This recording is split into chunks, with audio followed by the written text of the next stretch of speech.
저한테 상담 오시는 분들 중에서 코성형 하게 되면 코골이까지 같이 좋아지는 겁니까? 아니면 더 악화되나요? 이런 부분들을 질문을 많이 하게 되는데, 코성형 후에 일반적으로 굉장히 좋아지지만 코골이의 원인이 다른 부분이 있었을 때는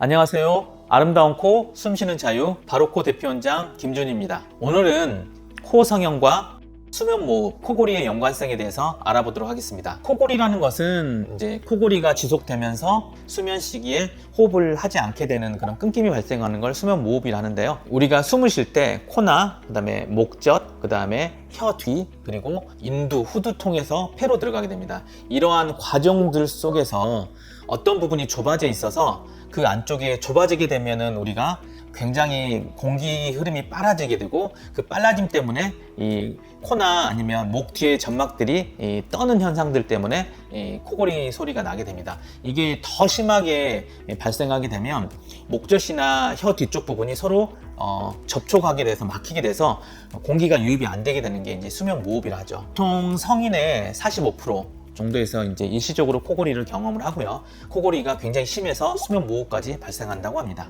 저한테 상담 오시는 분들 중에서 코성형 하게 되면 코골이까지 같이 좋아지는 겁니까? 아니면 더 악화되나요? 이런 부분들을 질문을 많이 하게 되는데, 코 자체의 구조, 비중격 망곡이나 축농증이 심하다거나 물혹등이 있거나 아니면 콧살이 굉장히 비우되어 있거나 이런 경우에는 코성형 시 이런 부분들을 같이 개선하게 될 경우에 호흡하는 게 굉장히 좋아져서 코골이도 좋아지게 됩니다. 하지만 코골이의 원인이 코 쪽 문제가 아닌 공기가 들어가는 더 뒤쪽인 목젖이나 아니면 혀 뒤쪽이 굉장히 두꺼워져 있다거나 목젖이 굉장히 늘어져 있다거나 상악이나 하악 자체가 굉장히 좁아가지고 공기 통로 자체가 굉장히 좁다거나 아니면 비만이나 흡연 이런 것들 때문에 이 목젖의 탄력도나 이런 것들이 처져 있다거나 이런 문제가 발생했던 경우에는 코성형 후에 일반적으로 낮 동안 호흡은 굉장히 좋아지지만 코골이 원인이 다른 부분이 있었을 때는 코골이가 좋아지지 않는 것을 우리가 볼 수가 있습니다.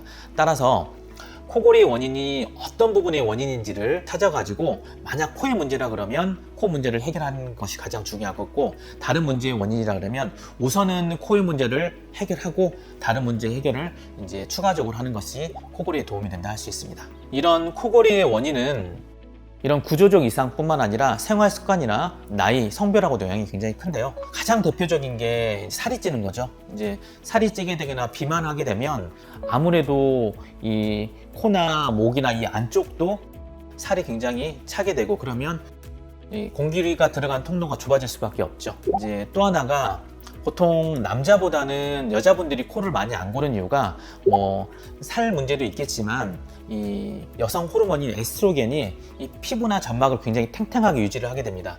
그런 경우에 남자분들은 이런 에스트로겐이 분비가 안 되기 때문에 좀 더 코골이에 취약할 수밖에 없고요.